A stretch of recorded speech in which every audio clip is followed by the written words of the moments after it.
Hello and welcome to the Potential Psychology Podcast.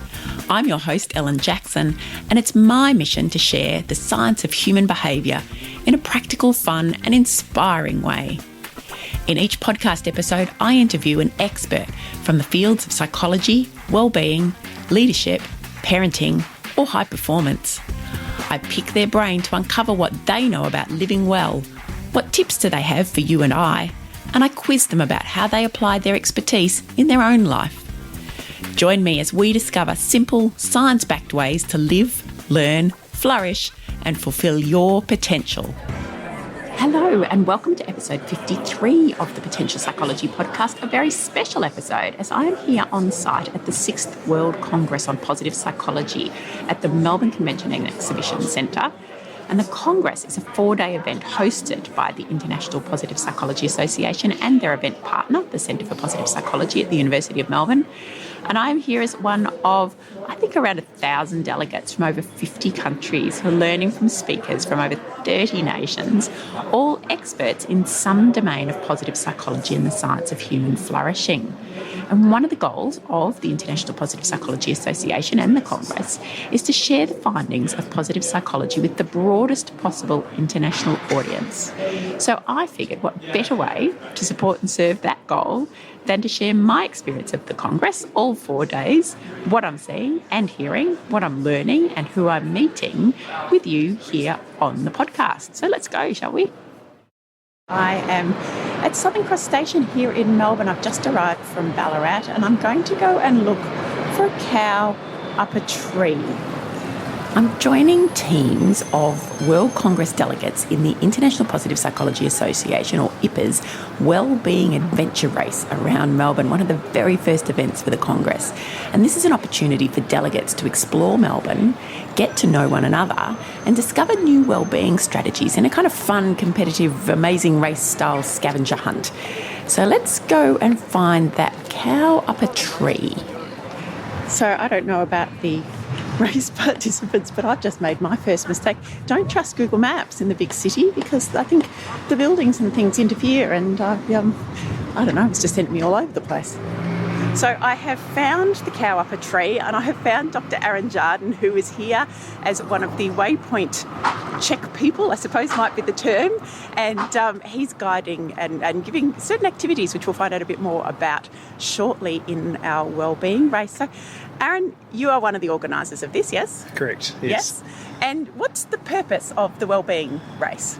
Well, I guess it's got three purposes. One is for people to meet new people that they don't know. So there's a lot of people that are coming by themselves, so it's a good chance to make some friends and meet some new people. The second is to see a bit of Melbourne, get out and about. So a lot of people that go to conferences or congresses just stay in a hotel, go to the conference and fly home. This is a chance to actually see what Melbourne has to offer, some great landmarks and get out and about. And the third is really to learn some wellbeing skills in a very interactive, applied way while they're here. So meeting new people, getting out and about into the environment, seeing some of Melbourne, but actually learning some wellbeing skills and resilience skills along the way. Okay, so there's definitely a positive psychology slant to the exercise. There definitely is, although that's not really where it came from. I used to teach a course called The Psychology of Stress, and if you look at that literature, there's a lot of stress reduction workshops, and hardly any of them are effective. You know, a year later, people that do those kinds of workshops don't remember anything, they haven't made any changes or applied any things. And I was just sort of thinking, you know, how can we integrate a lot of these activities into people's lives better?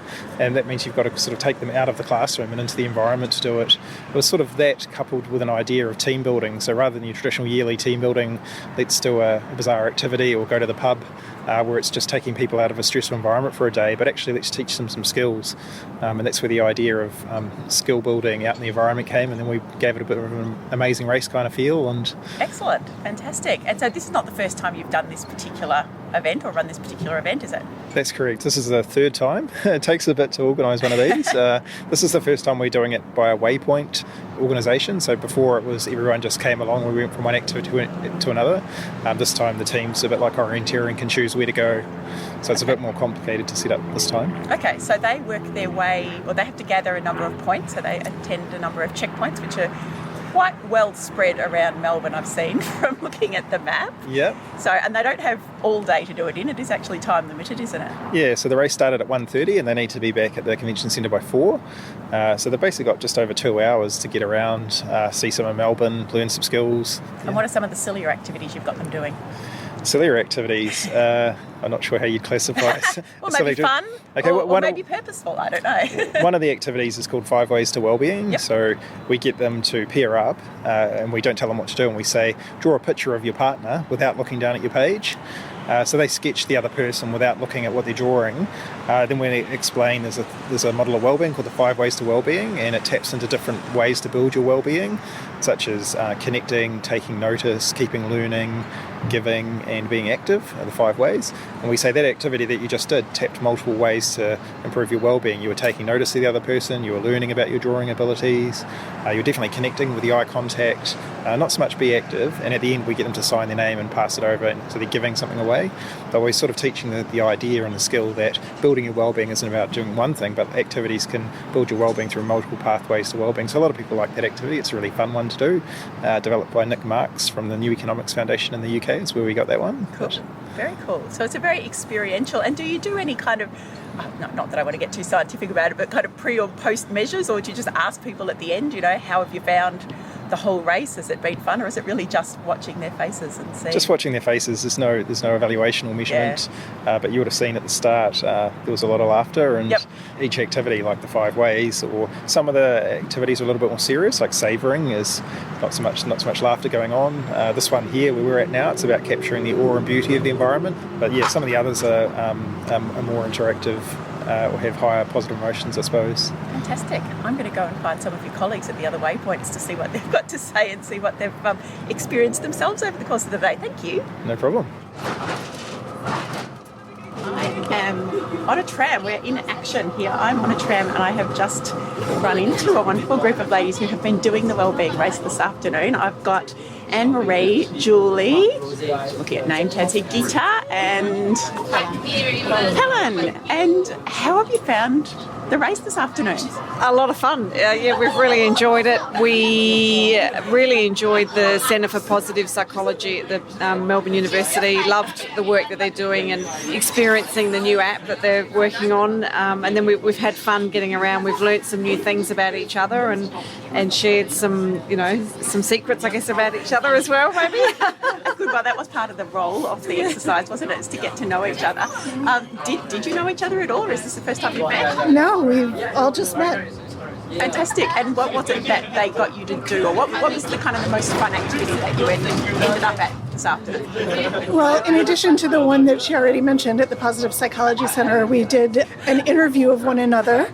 So quick questions to get to know each other deeply. So that was a lot of fun as well. So absolutely a good way to get to know each other. Under quick and unusual circumstances. And was there anything else, Gita? What was it that you enjoyed most? I think I enjoyed the most how intelligent and how relevant, meaningful the activities were. It was not just jumping up and down. They were really based in research and theory. So I like that. So you got to learn as well as experience and get to know these lovely ladies as well. Meaningful learning at all levels. And what are you most looking forward to? Oh, actually, some of the main speakers, actually. So Martin Seligman this evening is definitely a highlight. Barbara Fredrickson, I think, on Sunday. Kim Cameron. So yeah, some of the big names, really. It'd be great to see them in person rather than just reading their material. So it'd be awesome. Bring it to life a little. Yeah. Thank you all so much. I'm glad you've had a great afternoon. So I'm with Dr. Suzy Green, who is here at her waypoint. And what are we doing here? We're doing closer connections, Ellen. So this is based on some research by Arthur Aaron, famous research psychologist, that in the initial study I think was 36 questions, but we've had to shorten it to 10 questions. So they've formed pairs and they're working through a series of 10 questions to build closer connections. And then they have to stare into each other's eyes for 4 minutes without speaking. And what is that like? Are there moments of discomfort? A lot of the body language is telling all, but no, we've had a number of teams come through and they've all done really, really well. Okay, and they've given you feedback, like how do they feel afterwards? They feel good. I'll ask them later when I get a chance. And you never know, there might be some romances that come out of this. These are groups that don't know each other. Absolutely, from across the world, yeah. So one of the opportunities is to actually connect and get to know people who are going to be here over Yeah, the conference. absolutely. So I think it's fulfilled its job. Okay, fantastic. We'll see you back at the end. Thanks, Ellen. So I'm here with a few other team members who have just completed the race. Who have I got here? I've got Philippa. How did you find it? I had to balance the competitiveness with the positiveness of being grateful and savouring things, but also wanting to get on to the next spot. So that was a bit of a challenge, but we had a great team, didn't we? We were, really enjoyed it and worked together, got to know each other, had fun. Yeah, fantastic. What was the best exercise or activity or thing you learned? Oh, well, we had this egg to look after for the whole journey, so we became really protective of this egg, and there was great concern within our team that it was okay. Somebody looks after the egg. Yeah, and thankfully we got back and he was I fine. can see the egg sitting there happily in a coffee cup. Yeah, part of the family from now on, I think. Yeah, that egg. very intact. And Bess, what did you enjoy most about the afternoon? Well, I'm a planner, so I had pre-planned the entire route, and unfortunately we did not reach all of the destinations. I was devastated. However, it was great fun. We worked well together. We had some local knowledge. I enjoyed the gratitude letter, which we did at Flinders Street Station. I had done one before, but it was nice to stop for 5 minutes and just make some thoughtful thoughts about someone important. It was good.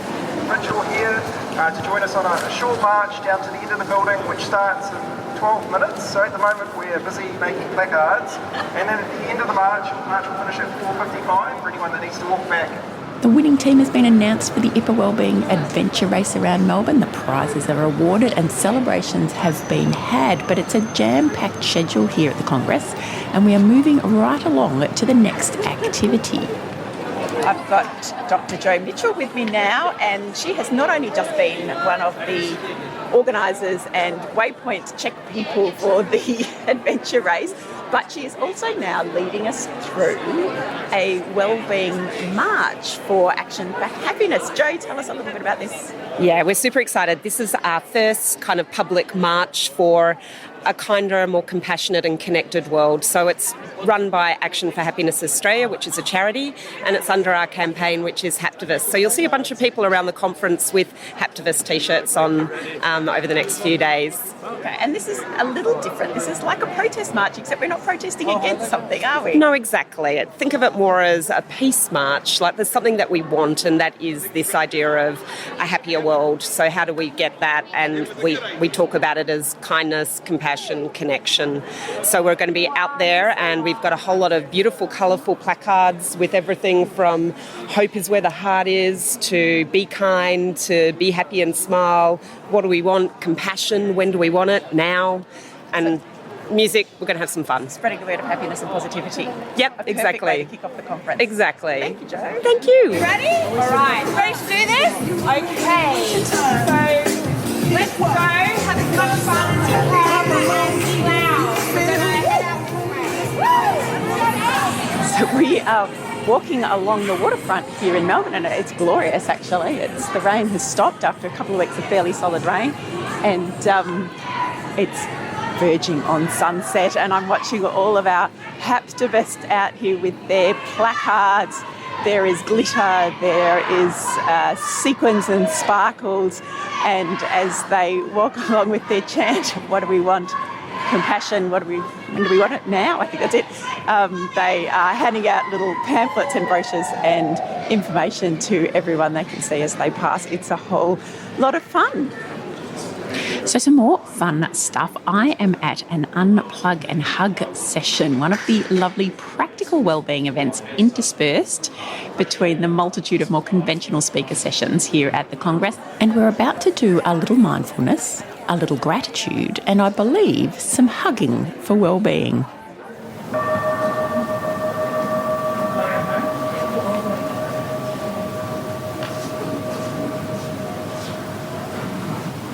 Come in, take a seat.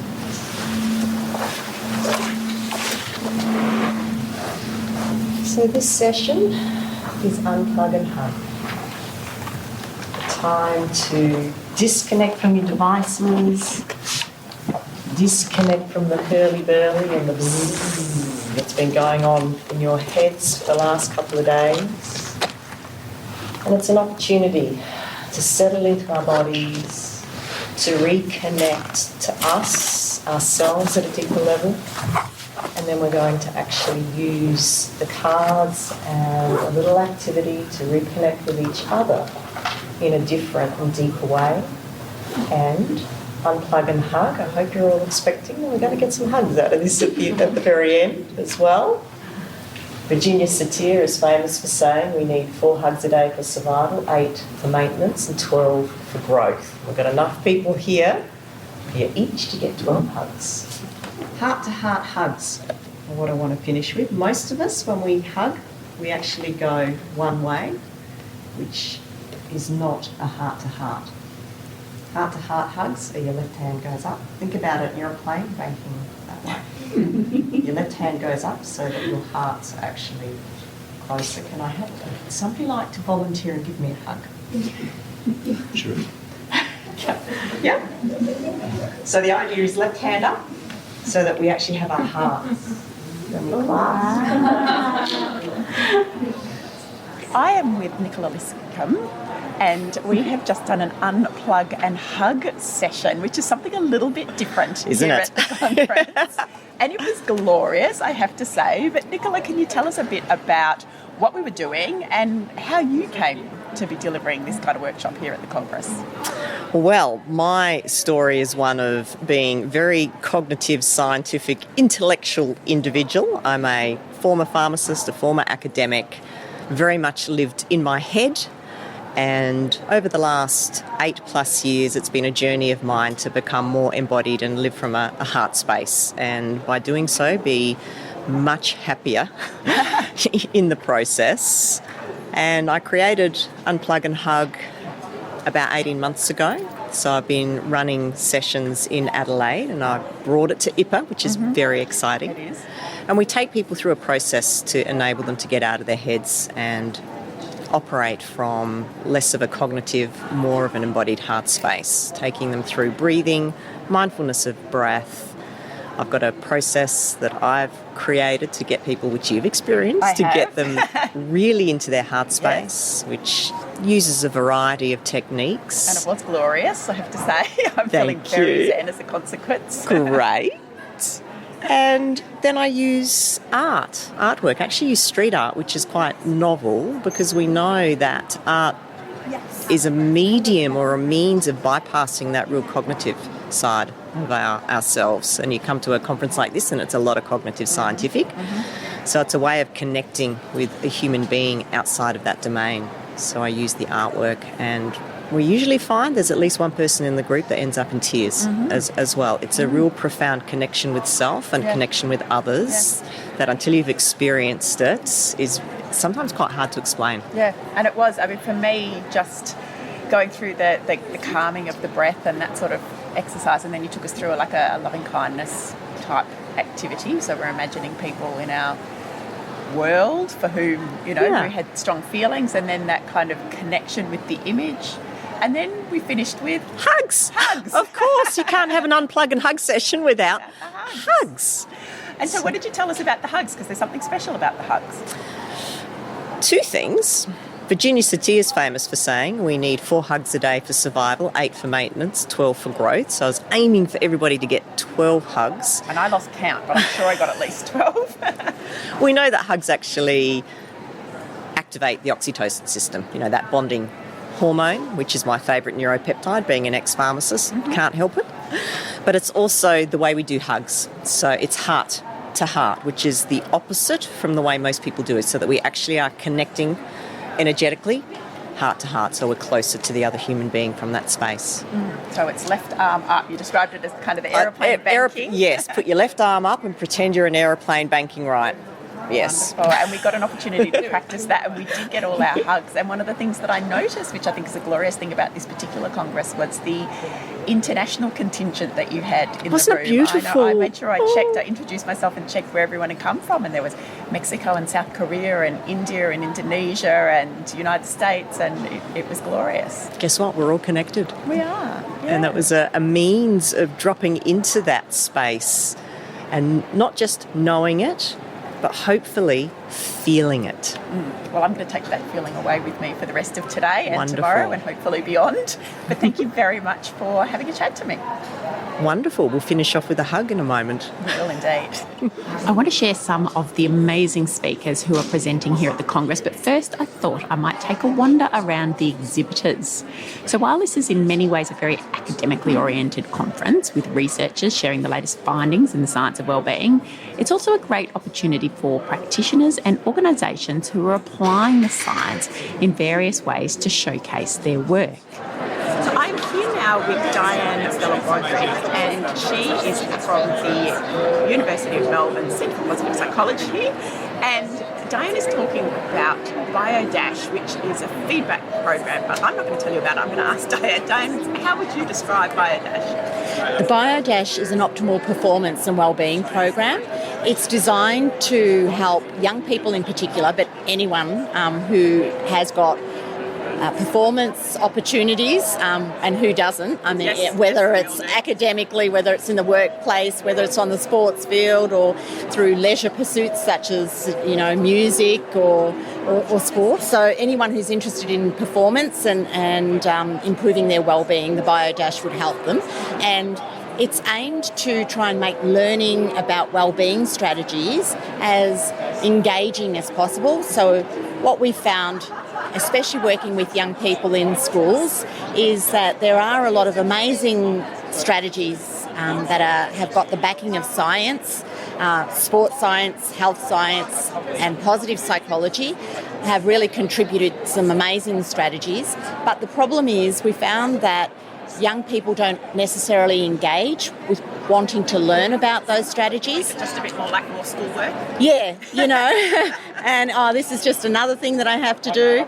But the thing is, it's probably really important to learn these life skills because young people in particular are struggling with mental health issues. 1 in 4 have experienced a mental health issue in the last year, and so we really need something to address this. So learning about wellbeing and particularly practical strategies is very important, and it's unfortunate that at the moment they don't seem that engaged with learning about wellbeing. And so that's where we do need to think about making it more engaging. How do we do that? And more fun for them to actually want to learn, because we want them to practice as well. It's not enough to just learn it.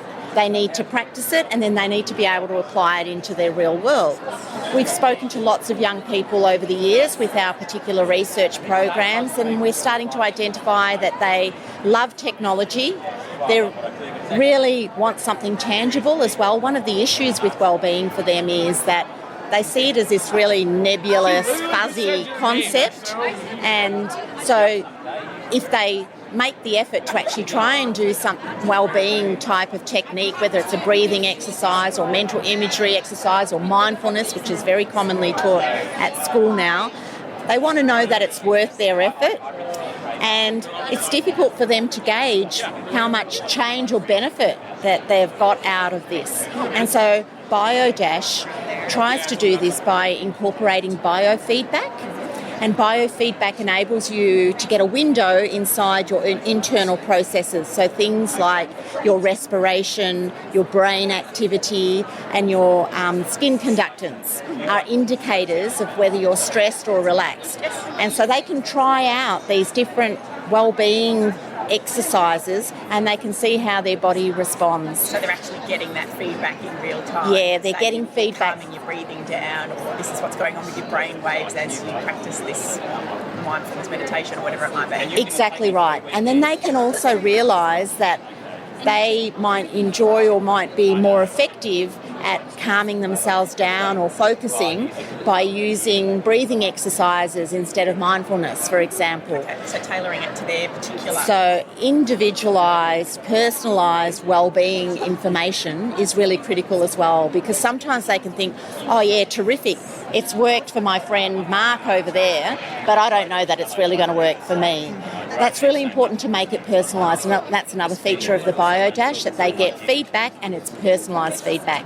And then another aspect of it is that we include gaming features, and so these are things like challenges that they're asked to do, and it could be, for example, transforming an icy winter forest landscape into a summer one with lush green grass and waterfalls, and the way in which you transform it is the more relaxed you are, the quicker you transform it. And they get information about how long it's taken them and how much of the time they were in a relaxed zone versus a neutral zone versus a stress zone when they were doing it. So these gaming features keep them wanting to practice more and to better themselves.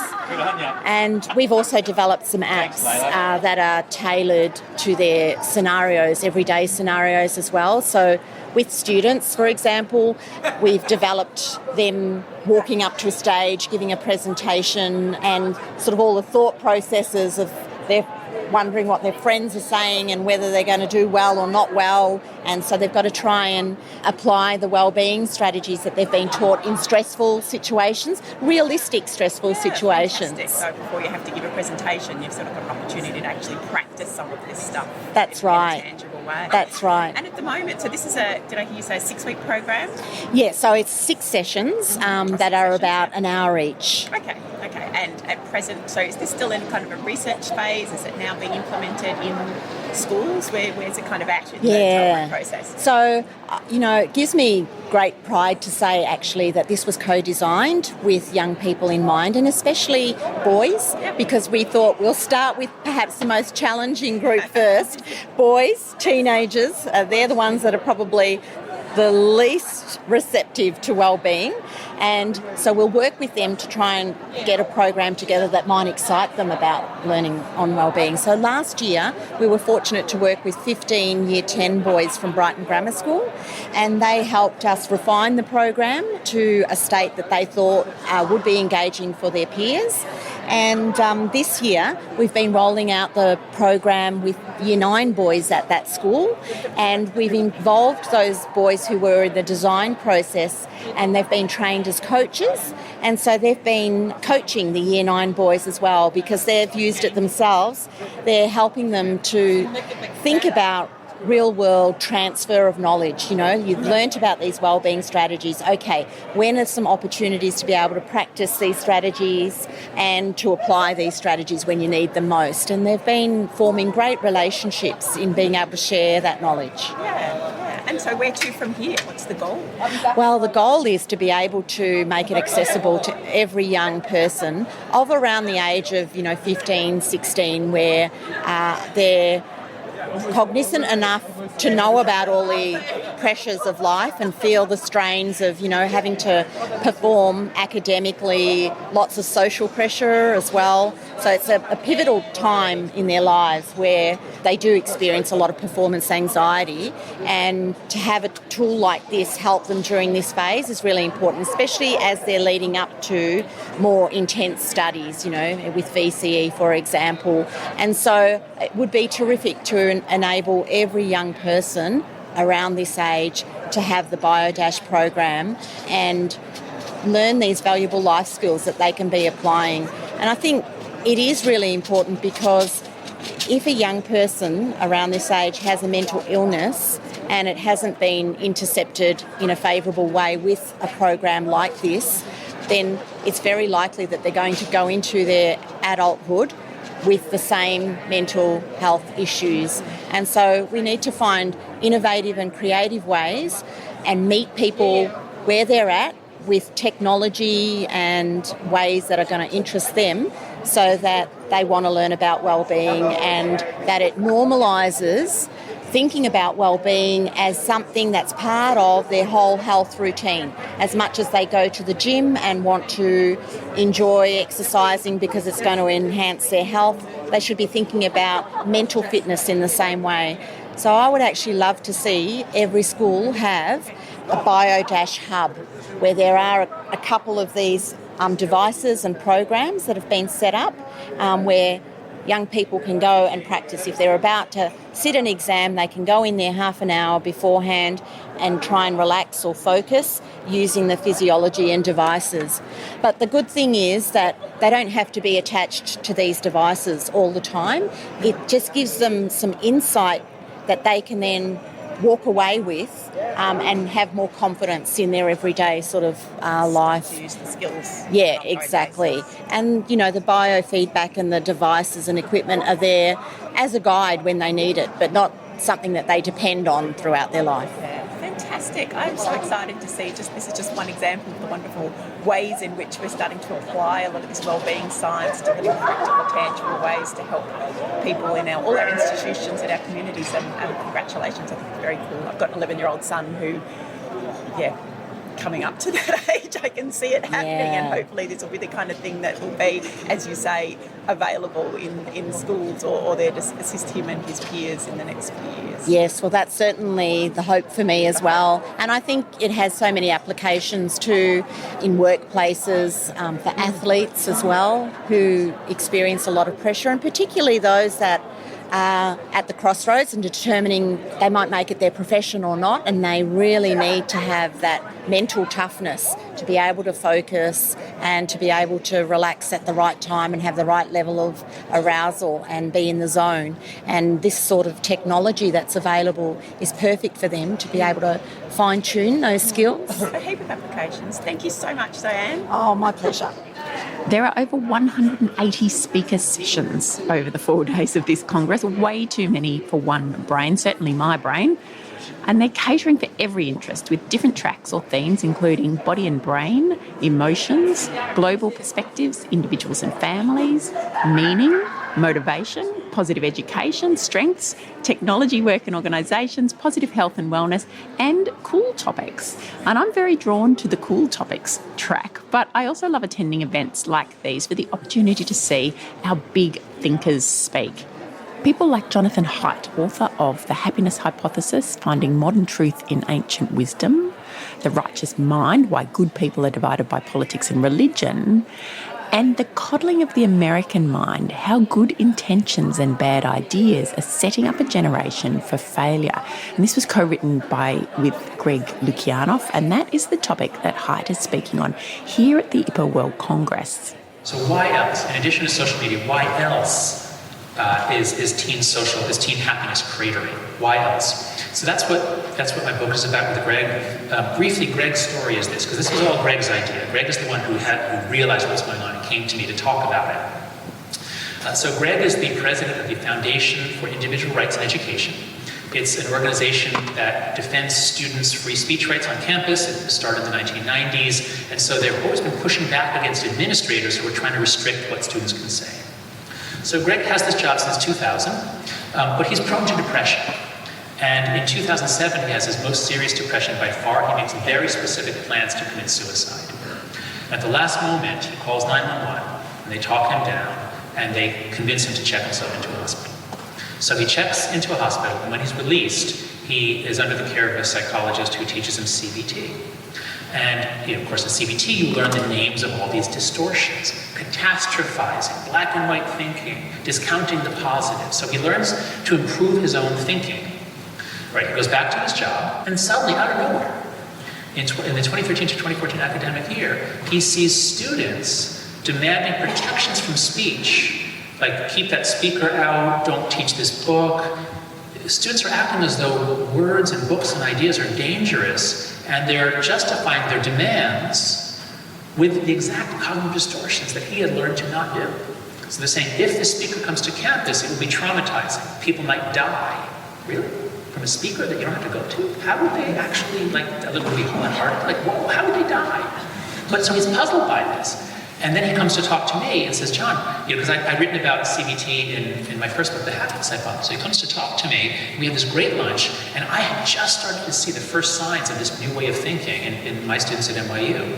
So I joined him on writing this up. We submitted it to The Atlantic in January 2015. What was happening around all this time, those of you who are in the United who are Americans, you know this. This was when suddenly students were talking about trigger warnings. We've not heard these before. Trigger warnings on literature that might be upsetting.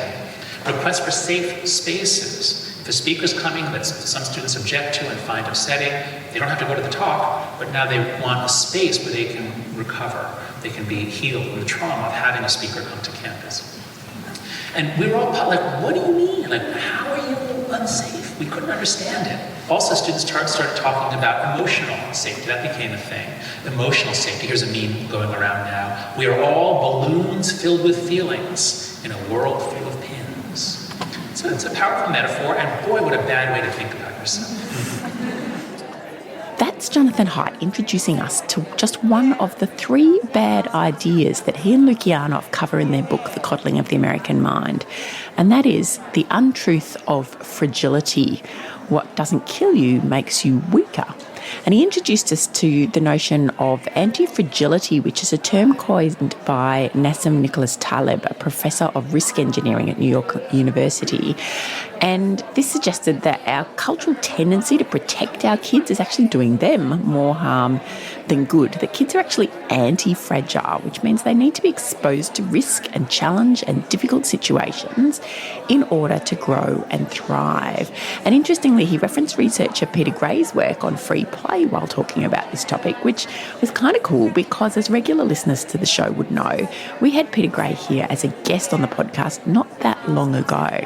So that's been a fascinating session here at the Congress, and another session I've enjoyed from a big thinker in the field of positive psychology is Roy Baumeister, who presented on thinking about the future: whether, when, why, how, who, what, and so what. And the research he presented explores how much we as humans think about the future, because as far as we know, that's a uniquely human thing to do.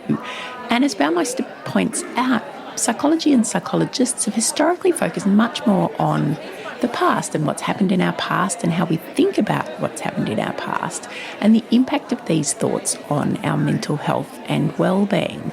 So his research has found that when we drill down into this stuff, that humans really don't think that much about the past in the course of everyday life, but we do tend to think about the future. We are, on the whole, a species of planners. So he and colleagues have developed a theory of what he calls pragmatic prospection, which is not easy to say, which is the mental act that we use to guide future action for practical purpose. So this isn't thinking about the future in a kind of dreamy fantasy, wouldn't it be lovely if way. It's thinking about what we want from the future and what we can do now to improve that future. So it really is very practical. And he proposes that the human mind has actually evolved to answer the question, what do I want to happen? Which is very much a planful way of thinking, and it's kind of cool when you think about it, that a human mind has actually evolved to think about, what's going to happen in the future. And this is particularly interesting to me as a coaching psychologist, because I'm working with clients every day who have goals that they're working towards in their career or their business or their creative pursuits or just in life in general. And we're often talking about how they're going to get from where they are now to where they want to be. So Baumeister's work is really digging down into this and clarifying the mental steps that we take when we make these kind of plans. Step 1 is dreaming big and positive. And step 2 is getting real and creating a plan of action. So here he is to tell us a little more about this. In a sense, what you want to predict about the future is not what the final outcome will be. You want to predict where are the choice points that you have to prepare for. Where are you going to have a decision ready? Where are you going to have to perform well and not screw up? So those are the things where there are crossroads and things can go this way or that. That's what you need to prepare for, and predicting the final outcome is not nearly as important. So, again, in terms of thinking about the future is to produce pragmatic benefits. You want to prepare for action. So, predicting how things are going to turn out, that can be helpful and so on, but again, you want to predict things that you have to deal with in these 2 steps. Start by thinking of what you want, because you have to have some idea of what you'd like the future to be, but then get realistic to think of how to get there. While we're talking about big thinking, there's maybe no bigger topic than finding meaning in life. And that's the topic covered in a keynote address by Michael Steger on the final day of the Congress. The doing side is key. It's not one that we maybe think of right away when we think about reading Sartre or Camus or Heidegger. But doing something in life is really important. And in fact, Frankl also said, if you're stuck, you don't search for happiness by trying to get happiness. You don't search for meaning by trying to pressure meaning out of circumstances. You just do something. You create you relate, you process your suffering. So just get started. That's great advice. The best advice for anything meaning related and anything positive psychological related is start doing something, right? And that is Michael Steger from the Centre for Meaning and Purpose at Colorado State University, asking the question, what can we do to find more meaning in life? And in his presentation, he explored the many threads of experiments and clinical trials and pilot studies and meta-analyses, along with existential theory and ideas from social psychology and other fields, to examine just how much work is really being done on this huge question of meaning and how we find it in our lives. And as he said, he's more drawn to questions than answers. So this presentation prompted lots of questions. Meaning in life is a huge topic, but he concluded by really encouraging us to embrace the open-ended search for meaning as a meaningful activity in itself. So really being drawn to just exploring and thinking and wondering and testing rather than getting caught fixating on that specific question, what is the meaning of my life? And finally, Barbara Fredrickson, who is a luminary of positive psychology, and she introduced us to positivity resonance and the notion that momentary positive connections with others, so maybe our loved ones, but maybe complete strangers, is a form of love that is vital and necessary for our well-being as individuals and as communities. And she suggested that we kind of co-create these positive feelings through any kind of shared experience. So maybe a smile, maybe laughing together, maybe enjoying music together as part of a festival audience, maybe just helping somebody else out in a way that results in you both having a kind of micro moment of positivity, and that this creates a synchronous positive feeling. So we're really kind of experiencing this at the same moment, and that this is beneficial to everybody who's experiencing it at that moment. So it could be an enormous audience as a concert or an orchestra performance, all kind of experiencing the synchronous moment of positive feeling, which is just such a glorious idea. And again, for me as a workplace psychologist, I can really see how by creating more shared positive experiences, whether these are big or just small micro moments within workplaces, I can see how this process of positive resonance can really help us in organisations to thrive and to flourish. What is becoming more clear is that when people are connected in these ways, sharing positive affect, our physiology is also connected. And this really begs the question of, who does this emotion belong to? Is it this person's and then it was contagious over to this person? Or is it an emotion that belongs collectively to the people who are experiencing it? I mean, it's an arbitrary decision what the answer to that is in some ways. Over time, this is where the build part of the broaden and build theory factors into this, that moments that are characterized by these three facets over time build that sense of we really clicked and connected. I know many of us have that experience from being at this World Congress. And for some, that's going to lead to social bonds, friendships, collaborations, a peer in the field who we can share best practices with. And it sometimes can lead to more serious relationships than that, but that involve whether it's a friendship or a romantic relationship, another kind of family relationship or colleague. When we share these kinds of moments, we feel more committed to them. We feel that we trust them very deeply. So, I mean, these things are psychological features that we wring our hands and say, oh, how are we going to build trust here? How are we going to make people feel more committed to this organization, to this school? And positivity resonance theory gives you a roadmap for how to build these things. A couple of briefly preconditions for positivity resonance. Perceived safety is one. Feeling that in this moment, I feel safe enough to connect with another. So this is a really poignant roadblock for the experience of positivity resonance or love. And also a real key is real-time sensory connection. We saw this illustrated really nicely in Sonia Lubomirsky's data yesterday, where she found that as people come closer to being in real-time, face-to-face connection, there's more of a sense of warm connection. And so what I'm arguing is that positivity resonance is not exactly interchangeable with the word love and all the different ways we use it, but I would say, humbly suggest that positivity resonance may be the most elemental building block of love. It's the momentary ingredient that builds lasting love relationships.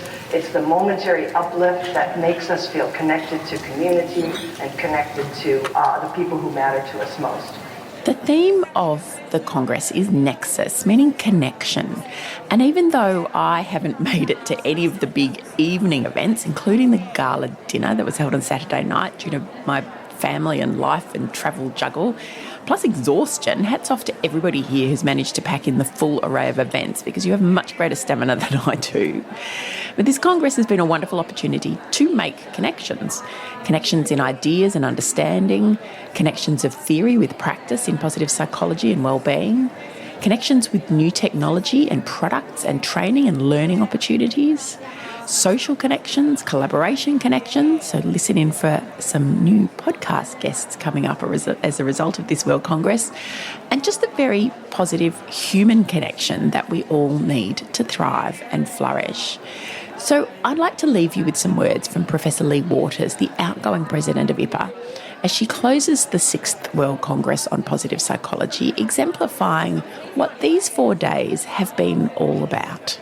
And I really, really encourage you to leave today and think seriously about how it is that you're going to utilise these 3 days to build the field, to keep the work going, and to not just have a fun 3 days because it's Australia and we know how to party, let's face it, but take something concrete away with you, because I mentioned to you in the opening ceremony that the work that we are all doing as a tribe, be you a scientist in the basic scientist or the applied scientist, be you a practitioner, be you in a workplace, be you in a school, etc. The work that we're doing is critical and it's so healing to the world.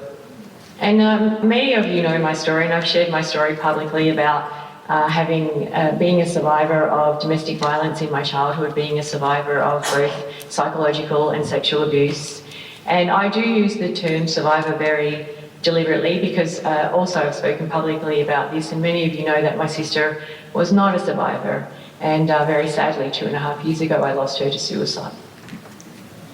And the reason that I mention my sister is because today's her birthday. And so it's a very sad day for me, but I couldn't think of a better way to honour my sister and celebrate her birthday than to be here closing out our 6th Congress for Positive Psychology. And I really just urge you all, in whatever role you are working in this space, to please continue to do that. And whether it's in the healing area or whether it's in the sort of the flourishing end, whether you're doing it as a scientist or a practitioner, the work that we are doing is really, truly important. And so I encourage you all to take something of significance and commit yourself to that when we leave the Congress today. Such wonderful words from Lee Waters and others in the closing address for the 6th World Congress on Positive Psychology. I am confident that we all walked away inspired to do more and be more once we've all had a little rest. So thank you so much for sharing the IPPA World Congress with me. It has been great having you along. I hope you enjoyed it as much as I have. If you're interested in learning more about IPPA, the International Positive Psychology Association, or maybe joining IPPA, it is a member-based organisation with thousands of members from over 70 countries. And its vision is to integrate positive psychology activities, including research, science, education and practice, with media and communications and the work of various national and regional positive psychology associations across the globe. So it's a really big, ambitious mission. And it does give members the wonderful chance to be the first to hear about new developments and opportunities, both from IPPA itself and more broadly from across the field of positive psychology. And talking about upcoming events, the big reveal at the close of the conference was the location for the 7th World Congress on Positive Psychology to be held in 2021. And that location is Vancouver, Canada. So maybe you'd like to plan a trip to Canada in 2 years' time, because I know I certainly am. In the show notes for today's episode, you will find links to the IPPA website, some of my photos from the World Congress, and a couple of little videos I put together depicting the few days that I was there, links to more detail about the speakers and presenters and exhibitors and their products and their books and detail about them, all of those that I've highlighted in this episode.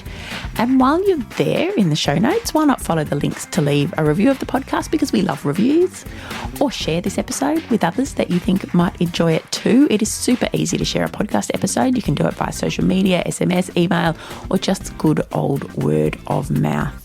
And next week, we resume normal programming, or semi-normal programming anyway. We're actually revisiting an earlier episode and an interview that I did with James Garrett on designing your mind for peak productivity and creativity. And we're revisiting this episode not only because it's a great conversation about the science behind focus and attention and productivity and motivation, topics that I know I've been talking a lot about with my both organisational and individual coaching clients, but I'm also excited because James will be back on the show in the coming weeks to tell us a bit more about some self-experimentation that he's been doing in this area too.